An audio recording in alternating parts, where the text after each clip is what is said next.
Well, everyone, it's time for us to go and take a look at the iPhone 17 Pro Max and compare it against the iPhone 15 Pro Max and see which particular phone is the better one for you. Now, the thing I can definitely tell you about both these iPhones is that if you have all the money, go for the 17 Pro Max. But if you currently have something like an iPhone 15 Pro Max, should you go ahead and update? We'll take a look at it throughout this whole entire video. But first things first, if you do want to go through and pick up either one of these particular phones, links will be down in the description below. You can get them from there and you can help support the channel at the exact same time. Now, starting off with the outside of both these particular devices. The iPhone 17 Pro Max and 15 Pro Max are kind of cut from the same cloth, so to speak. The 15 Pro Max is about 2 years older than something like a 17 Pro Max. The 15 Pro Max is basically giving you, a phone that came out back in 2023. So that's always a nice thing to basically have there. I think, it's always a nice thing to have inside of a device.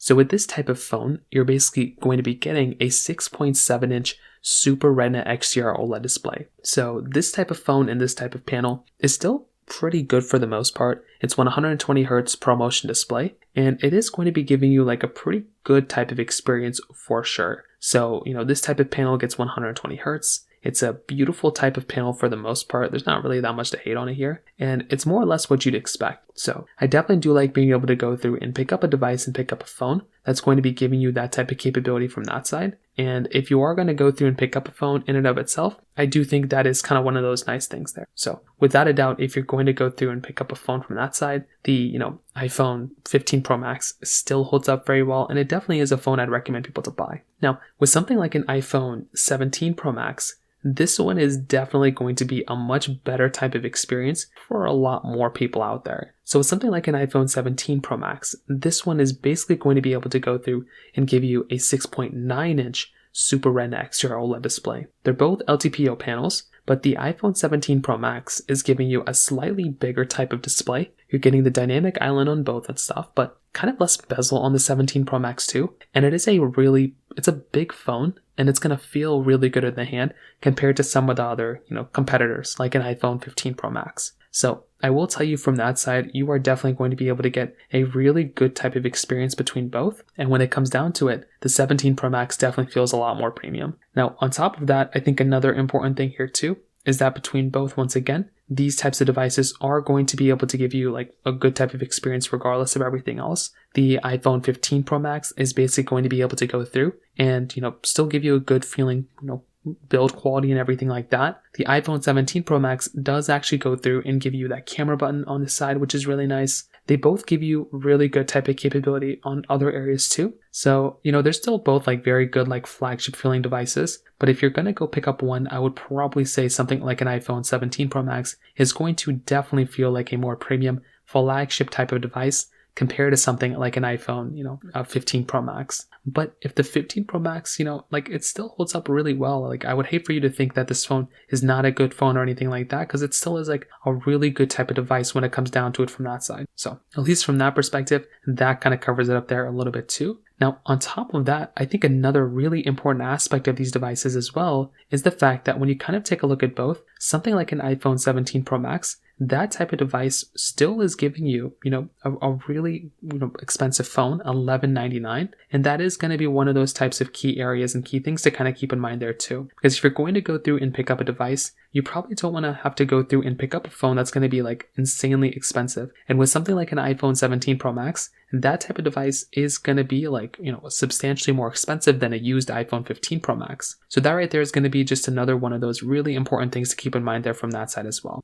Now let's go ahead and hit on the cameras. So they're both giving you triple camera setups on the backside. So they're both very high megapixel count and everything like that. Now on the backside, the iPhone 15 Pro Max does actually give you about like, it's give or take about, like 5x zoom. So it lets you zoom in like 25 times technically, which is pretty nice. With something like an iPhone 17 Pro Max, that one's giving you 8x zoom. So that right there is actually a very big difference. You're going to be able to zoom in substantially more in the iPhone 17 Pro Max compared to the iPhone, 15 Pro Max. So that right there, again, is another really, really important thing there as well. So if you're going to go through and pick up a device, then definitely something like an iPhone, 15 Pro Max is still going to feel pretty good. It's still going to feel like a very fast phone. But if you're trying to go ahead and get the better one, from a camera perspective, the 17 Pro Max is definitely going to be the one for you. It's also getting things like a dual capture, which is really cool. And it's also getting things like center stage on the front camera, which basically gives you like an ultra-wide camera on that front-facing camera.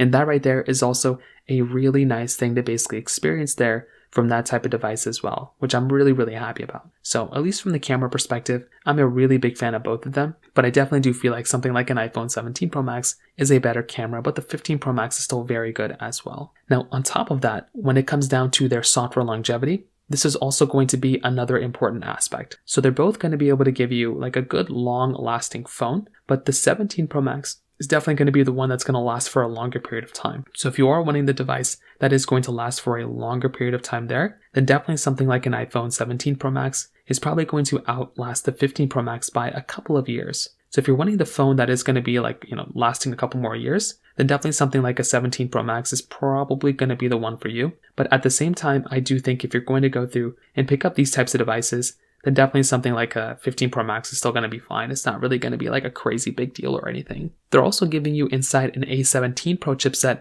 instead of the iPhone 15 Pro Max, where the 17 Pro Max is an A19 Pro chipset. So at least from that perspective as well, that's also another really cool key advantage of that type of phone as well, because you're definitely going to be able to go through and grab another, cool type of device that's going to perform really well from that perspective. Again, maybe it's not perfect or anything, but it still is going to be giving you a good type of experience from that type of device too, when it kind of comes down to it. So now I will tell you, when it kind of comes down to the actual performance day-to-day usage, the thing you're going to have to remember is that the 17 Pro Max is giving you more RAM. It's going to be giving you like a longer lasting type of phone too, which I think is going to be something that's really important. So if you are wanting the phone that is going to be giving you like a longer lasting experience there, then again, something like an iPhone 17 Pro Max is going to be the one that's going to be faster there. And that is kind of one of those big things to keep in mind there for the most part as well. But maybe it isn't like the biggest deal in the world, but it could just be one of those types of issues you might run into from that side as well. And in terms of battery, the iPhone 17 Pro Max is rated to be giving you 39 hours of video playback, where the 15 Pro Max is giving you up to 29 hours of video playback. So from that side too, that could be another really big difference, because you are going to be getting kind of like an overall better experience once again from something like an iPhone 17 Pro Max than the iPhone 15 Pro Max when it comes down to that particular side as well, which like I said before is just another really big advantage for that type of device. So definitely when it kind of comes down to it, in my personal opinion, if you're looking at these types of devices, right, I definitely do think that in my personal opinion, this is one of those really important comparisons and things to kind of keep in mind here, because you are definitely going to be able to get a really good type of experience between both. They're both very fast phones, they're both very good phones, and they're both going to be able to give you a really good type of experience. But I would also like to add, for the most part, if you're going to go through and pick up a device that's going to be giving you better capability, then definitely something like, an iPhone 17 Pro Max is going to be the one that's going to make a lot more sense for me to recommend to people. But the 15 Pro Max is a way better deal, and I think that's kind of one of those things to keep in mind there. So that's kind of how I feel about it. But I also feel like if you buy an iPhone 14 Pro Max, it's still an okay phone. And if you even buy from a 16 Pro Max, is still a really good phone too. And that's like that's like going to be like $800 or $700 in some cases. That's going to be a much better phone to buy than from a dollar per value standpoint than a lot of other devices. So that's kind of how I feel about it for the most part. If you have any other thoughts or questions, please let me know in the comment section below. Hit the like button, that would mean so much, but definitely hit that subscribe button. More importantly than everything else, I love every single one of you guys. Hopefully I'll catch you guys in the next video. Peace out till then.